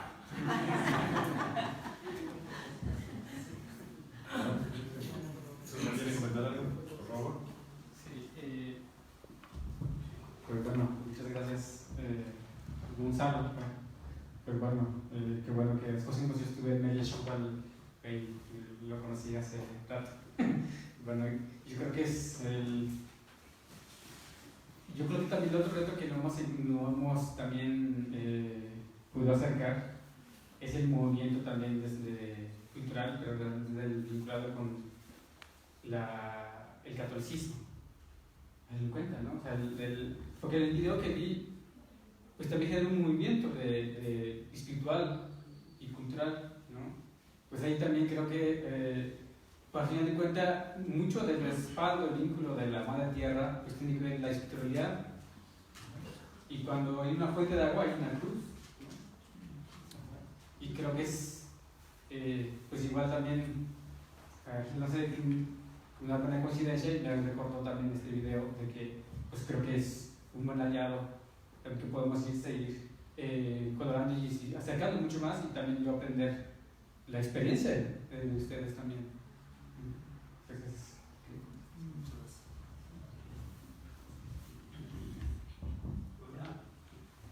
buenas tardes, yo soy Antonino García, soy profesor e investigador de la Universidad Autónoma de Chapingo, aquí en San Cristóbal, en la maestría y el doctorado en desarrollo rural. Voy a empezar por lo último para después ir a lo primero, con el señor rector de la UNICH. Ya tenían una experta en la UNICH contratada por contratos para materias, asignación de materias. La cuestión es que ya no le dieron carga académica por cuestiones internas de negociación de esas materias. Aquí está la doctora Antonieta Zárate Toledo, que tiene una maestría en CIESAS, tiene un doctorado en el CIESAS de Guadalajara y tiene publicaciones nacionales e internacionales en el tema del agua. Sería bueno que esos expertos que nos costaron mucho a los mexicanos darles las becas de maestrías y de doctorados, hoy día fueran contratados en estas universidades, incluyendo estas 100 nuevas que están metiendo, porque tengo amigos que pues, ya están ahí como negociando las plazas, no tan un proceso tan abierto, pues, ¿no? Entonces yo creo que hay que aprovecharlo, y sobre todo es muy importante, porque ahora sí voy a lo primero. Creo que el gran reto no es lo tecnológico, ustedes lo dijeron, es decir, canalizar, cosechar agua de lluvia es posible, hacer cisternas es posible, hacer baños secos es posible, hacer casas sustentables hoy día con paneles solares, filtros de saneamiento de agua es posible, humedales pequeñitos de 10, 20 metros cuadrados es posible, no hay problema tecnológico. Desde 1970 el Centro de Ecodesarrollo tiene por lo menos unos 20 libros en Tabasco y Chiapas. Ahí anduvo Toledo, Víctor Toledo, este arquitecto famoso de la Ciudad de México que murió, se me va ahorita el nombre, que hizo todo un estudio de la cuenca hidrológica de la Ciudad de México, donde dice que el sistema Cutzamala, que es el más caro del mundo, se debió de haber evitado para darle agua a la Ciudad de México, porque hay 42 ríos alrededor, además con mapas de la cuenca hidrológica del Valle de México, donde esos ríos podían suministrar agua a la ciudad sin traer el agua del sistema Cutzamala. Pero resulta que Jan González en los años 80 era un político muy mencionado y de mucho peso, y tenía un parque de maquinaria que no estaba trabajando. Entonces el gobierno le dio el gran proyecto del sistema de Cutzamala y pues esa historia se repite en diferentes escalas, nacionales y locales. Entonces ahí hay unas cuestiones que hay que visualizar. A mí me parece que todavía incluso en la academia, pues nosotros tenemos conceptos, teorías, etcétera, y esas las discutimos en el salón con los estudiantes, pero me parece un poco difícil ese lenguaje, traducirlo a una política pública o a una comunidad. Para empezar, una política pública como la que se hace en México no es pública, y hay que decirlo, es una política gubernamental, porque lo público es la consulta, y cuando hablo de la consulta, pues no es la consulta esta que hicieron hace 2 semanas, Fermín, donde estuviste tú presente en San Juan Chamula, con este muchacho joven de la CONAGUA, ahora de la Cuarta Transformación, que se viste de indígena chamula, está 3-4 horas ahí y se regresa a la Ciudad de México.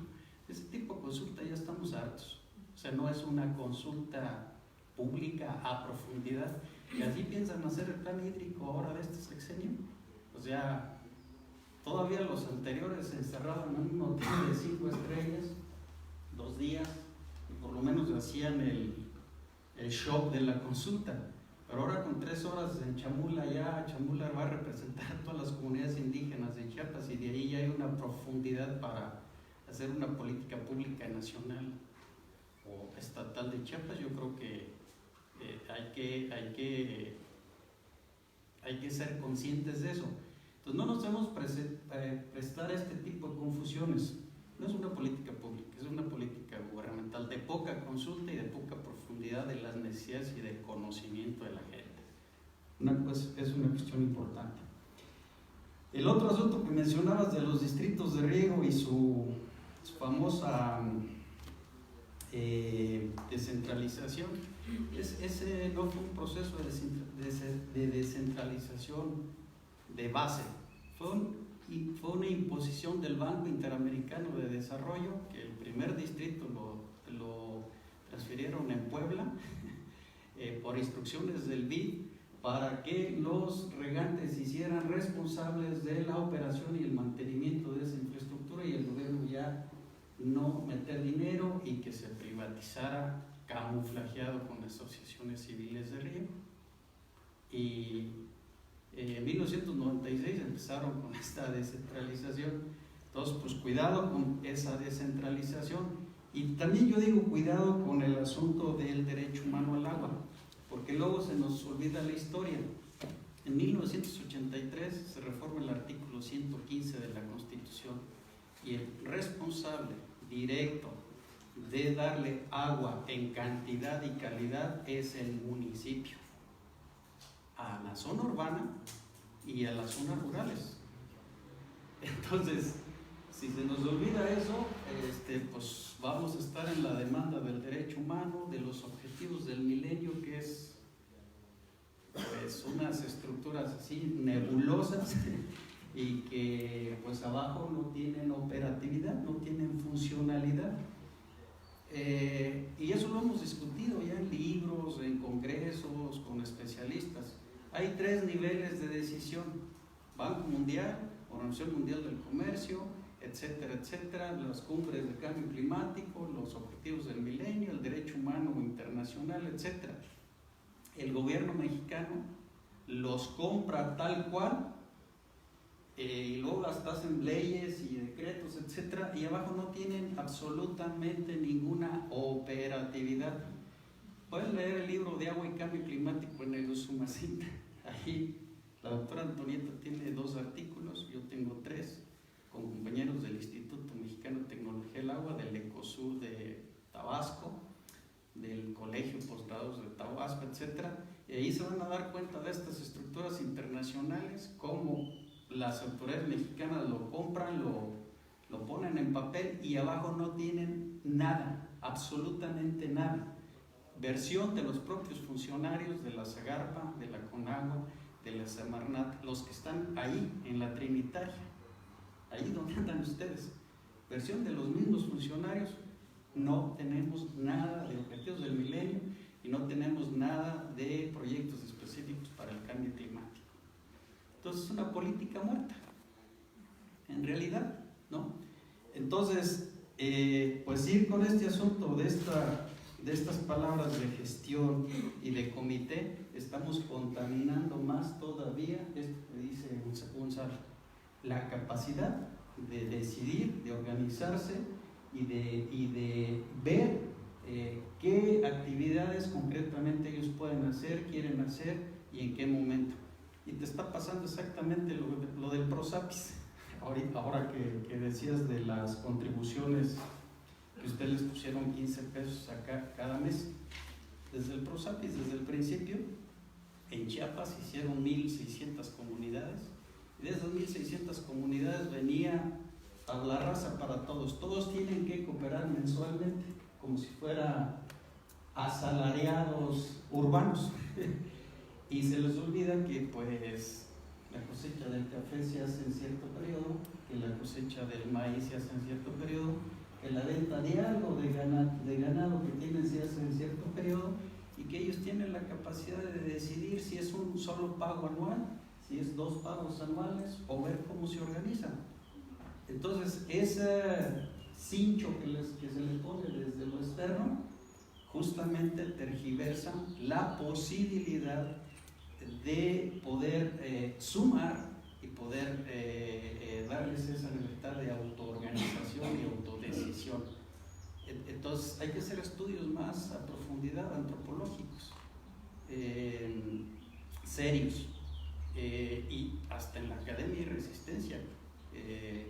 En 2012 se hizo un proyecto muy grande para la cuenca de Grijalva, donde me tocó encabezarlo ante el CONACYT con 18 investigadores de COSUR.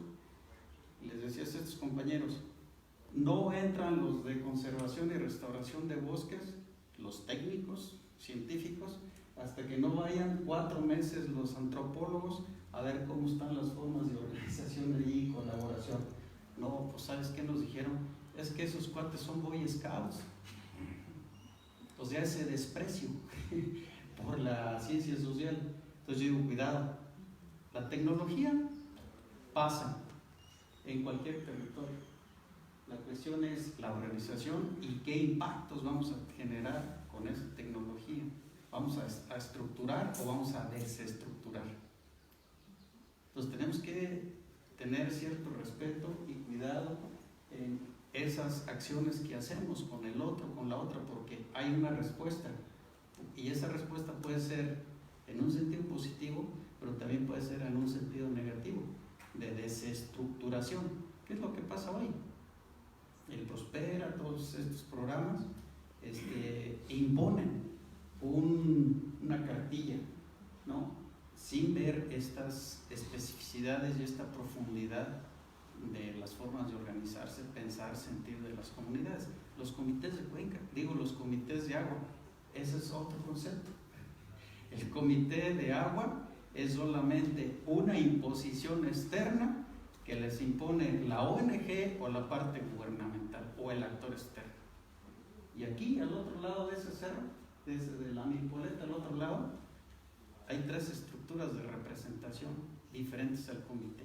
El Martoma, y el Martoma, que es el que organiza el interior de las comunidades, el que va a rezar el día de San Juan a San Juan Chamula para pedirle el agua, el que va a rezar al manantial para pedirle agua al dueño y al ángel del agua, y las personas de mayor edad, las de 50, 60, 70 años, que van a rezar a los calvarios al Suntehuitz para comunicarse con el cosmos, con la tierra y el inframundo. Están los calvarios ahí metidos en ciertas cuevas, y eso no lo ven.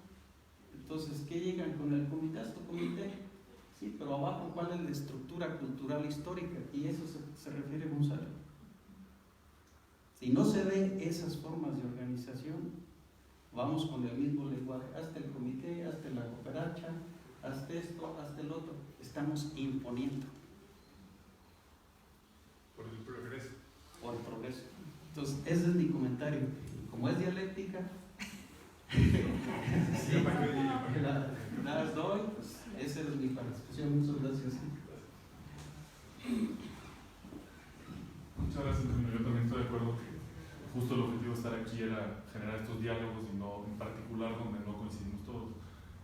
Sobre lo que mencionas de la consulta del comité de Joel en Chamula, o sea, creo que es importante ver el contexto en el que está sucediendo todo, ¿no? O sea, primero se hace una consulta en Tuxtla, a la que fuimos y fue una decepción enorme porque no llegó, o sea, solamente llegaban organizaciones que tenían recursos para movilizarse, en particular que les avisaron un día antes, y con una metodología muy pobre, y dices, esa va a ser el único elemento que se lleven a partir de Chiapas, y pues no, pues, o sea, te quedas, o sea, no puede ser, ¿no? Entonces lo que estuvimos proponiendo, en particular porque me tocó estar en el equipo de transición de Conagua, entonces logré tener una comunicación con ellos, es decir, ¿por qué no tratamos de hacer algo a una pequeña escala donde pueda llegar más las personas que son afectadas directamente en ese territorio? No es una cosa perfecta, pero existen los comités de Cuenca y nunca se había consultado un programa nacional en un comité de Cuenca. Se había consultado en espacios regionales, como el hotel que mencionas, que pues, tampoco llegan, mucho menos llegan las personas que llegaron a la reunión que hubo en Chamula. Y no, hasta donde sé, no me atrevo a decirlo, pero tampoco era muy común consultarlo en los consejos de Cuenca, que también tienen muchos retos, ¿no? Y han sido también capturados. Pero digamos acá en la consulta del comité de Cuenca de Joel, yo creo que fue un ejercicio muy rico, o sea, fue un ejercicio donde la metodología no era consultar algo que ya venía de línea por parte de Conagua, sino fue realmente crear diálogos sobre cuáles eran las problemáticas que sentían las personas que llegaron ahí. Nos hubiera gustado que llegaran más personas, más diversas, pero era cuáles son las problemáticas y qué proponemos cada uno de nosotros hacer para resolverlas y qué se podría hacer si se tuviera un vínculo con la Comisión Nacional del Agua para poder detonar algo todavía más amplio. Lo que queremos era como mostrarle a Conagua que había otras metodologías que se podían utilizar, que se podía ir a una escala más pequeña, que eso no era más costoso, que eran muchas veces las barreras que se ponían. Y ahora el chiste es ver si hay un interés en replicar esto, ya sea en la Cuenca Alta de Grijalva o en toda Grijalva Usumacinta, o qué lecciones se pueden llevar a otros lados. Yo no la veo fácil, veo una Conagua todavía mucho, o sea, si en los últimos 6 años estuvo completamente capturada por la iniciativa privada, ejercicios todavía más graves que mencionas de Cutzamala, o sea, todas las acciones estaban, o sea, había un nivel de corrupción muy grande, nada de interés para realmente transformar cosas en comunidades rurales. Entonces ahora vemos una Conagua que está diciendo, bueno, no corrupción, pero que tiene un recorte presupuestal muy grande, un recorte de recursos humanos también muy grande, y pues no se ve fácil, pues. Entonces, dentro de ese contexto, desde Cántaro Azul, sí hicimos esa propuesta de que hubiera una consulta acá, el Comité de Cuenca estaba interesado, y creo que ha sido positivo en generar un vínculo a nivel local. No es una estrategia para resolver el problema en todo Chiapas, y mucho menos en un país, pero va un poco relacionado a lo que mencionábamos, o sea, con este debilitamiento que vemos del sector y estas tensiones y división que hay también dentro del sector, pues cómo logramos poder dialogar y colaborar o cooperar en espacios más pequeños y tratar de generar un cambio de paradigma. Sobre los comités de agua, claro, nos pasó eso y por eso lo estamos contando, ¿no? O sea, en términos de las cuotas de los 15 pesos. Ahora tampoco en ningún momento ha sido un elemento de imposición, tan así que pues las cosas no funcionan, ¿no? Y también ha habido otras comunidades donde dicen, no, nosotros no queremos cobrar mensualmente, sino preferimos juntarnos, en particular en comunidades de café, preferimos que más bien cuando hacemos la cosecha, ahí es donde se hacen las aportaciones. Entonces hay un poco de flexibilidad, pero lo que estábamos tratando de demostrar con eso era de cómo todavía las propuestas están viniendo de fuera, ¿no? Y no están surgiendo por dentro. Pero también en muchas de las comunidades donde trabajamos no existen tampoco las estructuras que hacías alusión de aquí al lado, o sea, de estructuras comunitarias. Más bien lo que encontramos es división, o sea, encontramos comunidades, una con una religión, otra con otra, un grupo con un partido político, uno con una organización y otro con otra organización, y ya esta idea de que la comunidad a lo mejor lo lograría hacer mejor si no nos mintiéramos o decidieran qué hacer, pero tampoco sucede. Y mientras tanto, hay muchas personas que están creciendo y pasando la vida con enfermedades gastrointestinales que todavía les limitan muchísimo más la posibilidad de estar en un mundo con menor desigualdad. Entonces, yo creo que son estos retos entre la teoría y la práctica y que son justo una de las cosas que debemos de reducir esa brecha, ¿no? Y nos encantaría, o sea, de todo el trabajo más teórico, académico que se ha hecho, y con buena información, no estoy diciendo que sea de escritorio, cómo podemos integrarlo más en organizaciones como Cántaro Azul y cómo podemos crear pues, colectivos más amplios, ¿no? Donde reconociendo que hay diferencias, pero en realidad yo creo que nos une más. O sea, sabemos cuáles son los grandes problemas y si existieran estos mecanismos de colaboración que no son fáciles, creo que podríamos, o sea, creo que es lo que tenemos que hacer, pues, o sea, porque si no es, ahorita está pasando también con varias iniciativas, ¿no? Nos invitaron a que sea un pacto social por el agua. ¿Y quién está convocando? ¿No? Pues el Consejo Consultivo. ¿Y cuál es el objetivo detrás de eso? Y es muy fácil, nosotros vemos a la Comisión Nacional del Agua haciéndose chiquita, con un perfil bajo, la Secretaría de Medio Ambiente también, cada una de la Asociación Nacional de Empresas del Agua por un lado, o sea, un sector completamente dividido, cada quien haciéndose más chico, y yo creo que todo el sistema está volviendo más frágil y con menos capacidad de poder responder a problemas complejos, en particular cuando hay menos recursos económicos y menos recursos humanos también involucrados en esto, ¿no? Entonces, yo creo que el gran reto es el de cómo trascender estas diferencias y cómo crear los mecanismos para generar soluciones más acordes a la complejidad y a la problemática que tenemos. Sí. Bueno, y quería comentar el tema, creo, de cómo se organizan las comunidades de esta manera, ¿no? Yo creo que lo que yo desde mi punto de vista, mi comunidad que es Yalten, ¿no? Y pues hace mucho tiempo, a nivel comunidad se hacían las ceremonias rituales desde los cargos de alprestig, ¿no? Los fereces. Y se iba a los manantiales, a los rezos, y duraban casi una semana. Y se hacía la comida, los tamaritos, el atolito, ¿no? Pero lo que en su momento, ya en 2000 y tantos, 2012, pues empieza como la fragmentación del mar por cuestiones ideológicas, ¿no? Por partidos, por la forma de entender, ya no encaja lo mismo. Entonces ya se empieza pues el que quiere hacerlo, lo haga, ¿no? Pero ya no tiene ese peso comunitario como tal. Entonces hay un reto en el sentido de cómo generar diálogos internos en las comunidades, efectivamente. Porque ya no hay, cuando dices, ahora, ¿quién está tomando la decisión? ¿No? Pues ahora son los comités del agua, ¿no? En ese sentido. Ya no son con los cargos de mayorrimas que están también ahí, los aspectos y Yoabatikli, que son los consejeros también del agua, los ancianos de la comunidad. Pero hay una fragmentación y es el reto de cómo generar espacios de diálogo, ¿no? Internos y mucho más complejos, cómo y quién nos representa. ¿Ah? Porque está el decir, bueno, en un momento ahí hizo lo que hace Chamula, ¿no? Pero también lo que donde ya hemos estado mucho más cercano, ya como Cántaro Azul, pues habiendo esta diversidad de generar estos trabajos hacia un tema. El reto es que cómo hacer un balance entre que a una tecnología que se usa, a una estructura que se usa, pero quién da el mantenimiento, ¿no? Y que al final lo que hay que hacer es reconocer que sí se desgastan esas cosas, ¿no? Y quién nos da mantenimiento, efectivamente, y cómo, ¿no? Y el reto es que creo que yo me caigo también en una tensión y un dilema, ¿no? Es decir, yo caigo en el comprensionismo cultural porque al final de cuentas es poco parte de la antropología también que ha habido de los 50 a 70, el de decir, pues es que así es la cultura indígena y así es, y hay que respetarlos y comprenderlos cíclicamente, ¿no? Hay un reto también de cómo transformar esta realidad como comunidades también, porque hay un sinfín de problemáticas.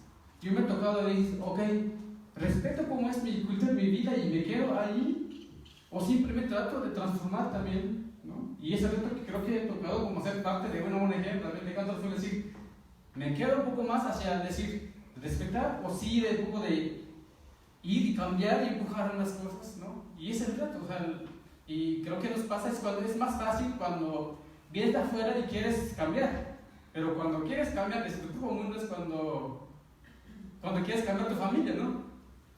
Y es más fácil cambiar tu propia familia cuando alguien venga a cambiar.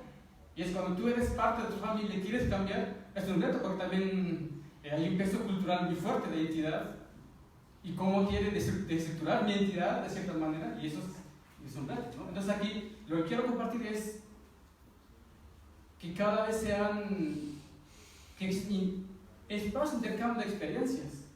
Lo que vemos también son altos es que ha habido experiencias negativas, y cuando das un espacio de intercambio de otras experiencias, el tema de agua, ya sea a nivel tecnológico, a nivel de social, órale, ¿a poco se puede hacer esto? Hemos visto cuando vamos con personas de las comunidades, vamos a con su experiencia allá en Morelos sobre el tema de saneamiento, órale, funciona, y aquí en mi comunidad no funciona el tema de los baños secos, están abandonados, y aquí no funciona. Entonces, ¿qué ha pasado entonces? No es porque la familia no lo quiere usar, es porque simplemente no se les ha enseñado de cómo usarlo y cómo darle el mantenimiento. Y en otros momentos decir, ay, ¿cómo se trata el agua? Ahora también se puede hacer. Entonces yo creo que estos espacios de diálogo y que reconocer que estamos en un mundo ya un poco más globalizado y que las comunidades también están en contacto a otros mundos, la migración es mucho más constante. Ellos tienen contacto y referencias culturales de otras dimensiones, de otros contextos, y eso hace una involución, hace un tema de contactos. Y entonces cómo hacer una especie de diálogo y cómo decir una representatividad del tema de agua con esta diversidad cultural interna de las comunidades, ¿no?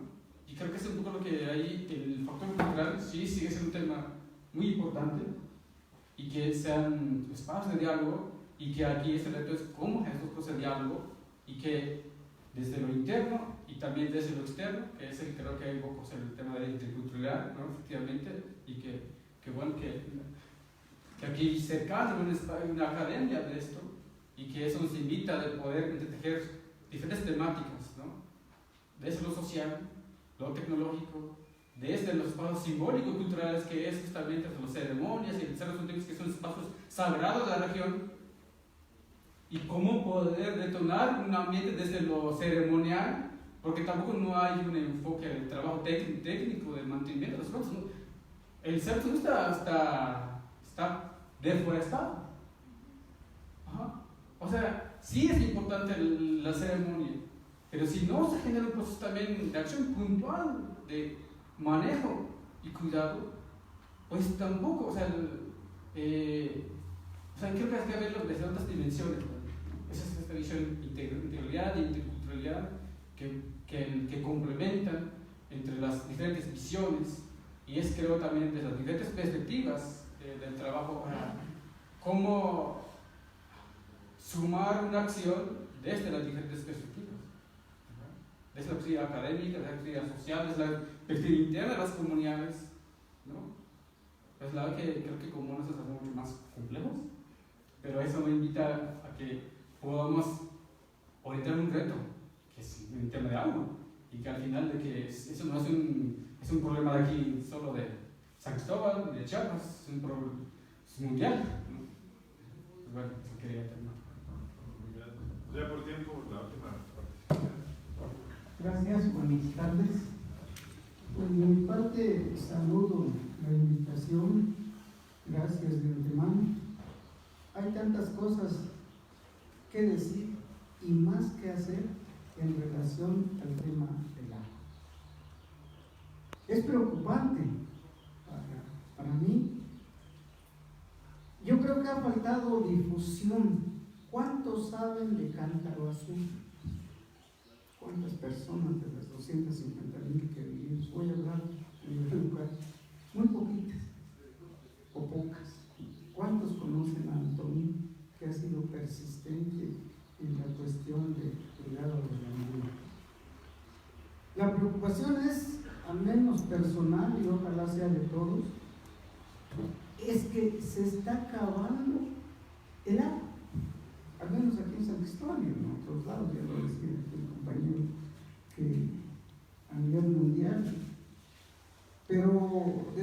Desafortunadamente el elemento agua lo han vuelto comercio en todos los niveles. Entonces, por ahí deberíamos empezar. Pero bueno, vuelvo a repetir, creo que falta más difusión. No sé si ustedes como estudiosos del agua y de todo esto, hay un proyecto para que todos los ayuntamientos y en especial por las autoridades, este ayuntamiento lo pudiera retomar y que nos enseñara o nos ilustre o nos diga o nos, a lo mejor está feo el término, o nos imponga cómo podemos cuidar el agua, cómo podemos rehabilitar los mantos freáticos. No sé si hay un proyecto o un programa. Si hay, había que darlo a conocer. Y si no, pues irlo trabajando para que sea obligatorio para todos los ayuntamientos y a la autoridad en general, ponerlo en práctica y hacerlo a todos los niveles. Porque si no, vamos a estar navegando y son bonitas estas pláticas. Efectivamente hay bastante resistencia, mayoritariamente en varias partes. No hay una estructura o un programa, una indicación en las escuelas, por ejemplo, las primarias. No lo hay para el cuidado del agua. Nosotros, de cierta forma, hemos venido batallando, si se vale el término, como individuos, particularmente, y al menos en mi rumbo, yo vengo de la colonia Relicario, ya pedimos la separación de la basura, por ejemplo. Ya implementamos que es difícil que las personas que vamos o van al mercado ya no reciban los plásticos y varias cosas que sí se pueden hacer, pero retomo a lo del cuidado del agua o la rehabilitación, más bien dicho. No lo conocen, no lo conocemos. Nos dicen que reforestar, y muchos lo hacemos 1 o 2 veces al año y ya, pero creo que hay otras alternativas, otras técnicas, otras formas del mantenimiento del agua. Ya se mencionaba los baños ecológicos, las zanjas de infiltración, que ya lo están haciendo en la malla, algunas otras cosas.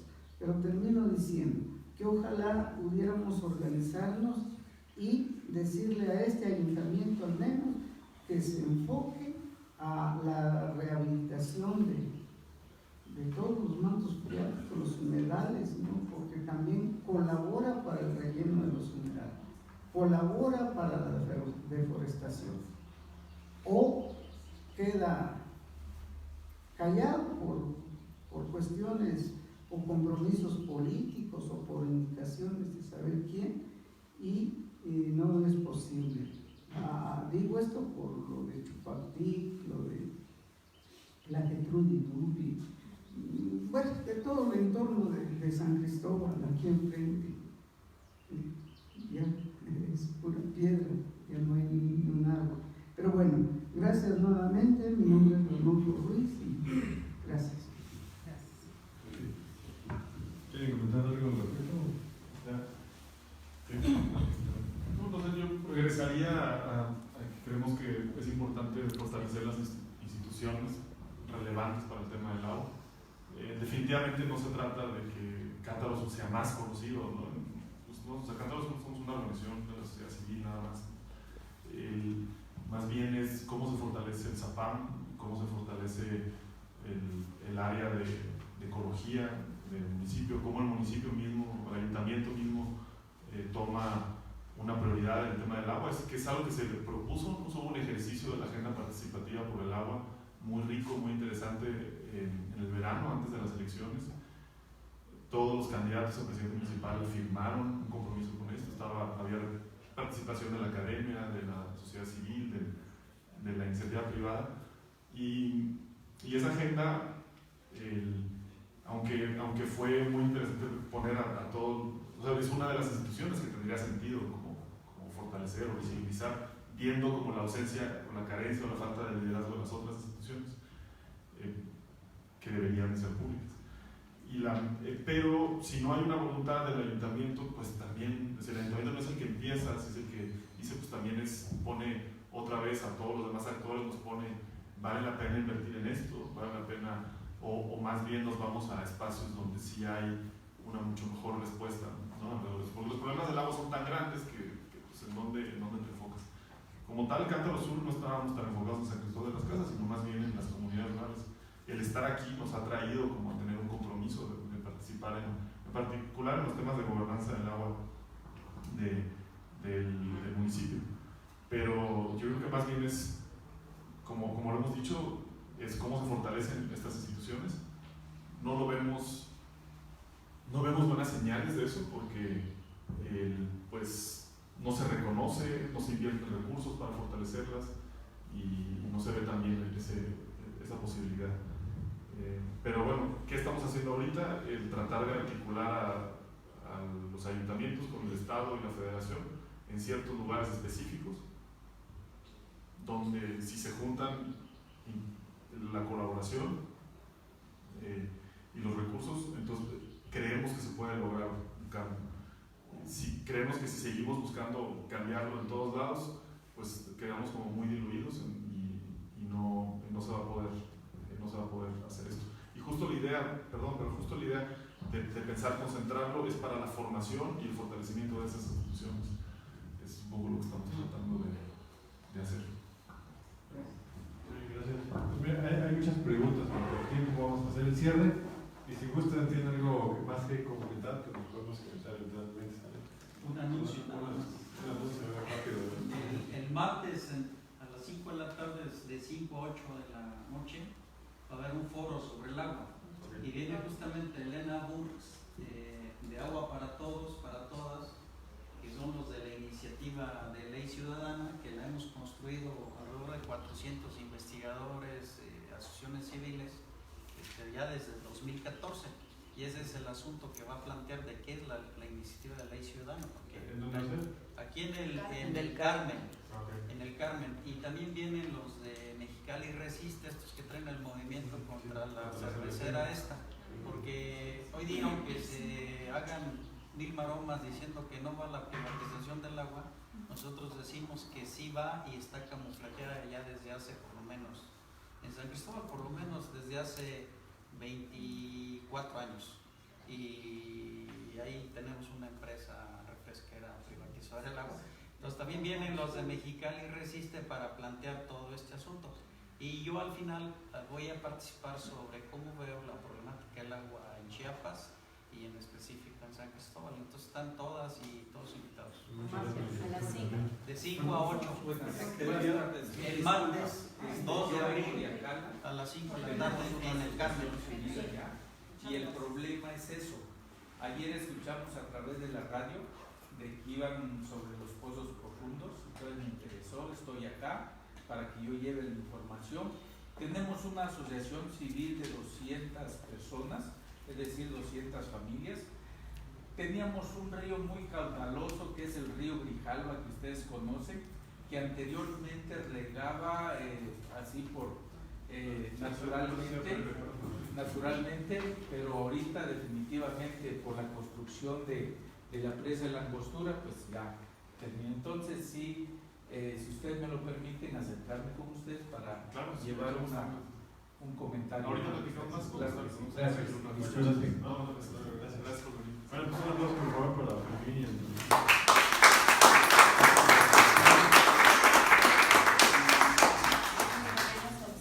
como agradecimiento por parte del museo por su colaboración. Muchísimas gracias. Y por un reconocimiento de parte del Museo Fermín Samuel Dialéctica a Antolín Diezmo y a Fermín Reigadas por su colaboración para fomentar la filosofía de sentir, pensar y actuar con el tema de la gestión comunitaria del agua en los Altos de Chiapas, brindando a nuestra sociedad información valiosa y contribuyendo al análisis y propuestas para la búsqueda de mejoras a nuestra comunidad. Muchísimas gracias a los dos. Muchas gracias. Uno para cada uno.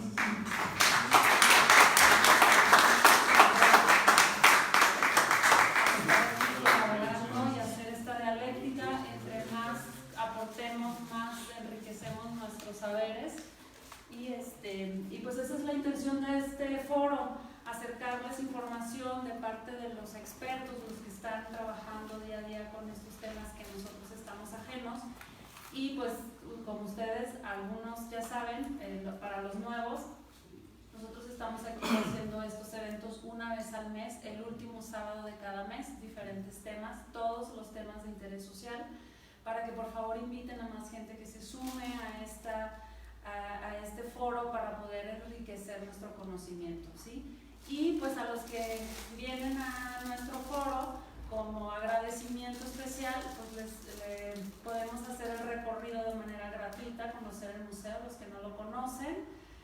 Hoy es cortesía a los que asisten al foro. Tenemos todavía café, tenemos todavía panecito para los que gusten antes de irnos. Y pues muchísimas gracias por su asistencia también, porque sin ustedes esto no sería posible. Aquí los esperamos con mucho gusto cada mes y vamos a estar haciendo las invitaciones, ya sea por Facebook para que estén pendientes o si nos dejaron su correo por ese medio también. Muchísimas gracias, Enrique.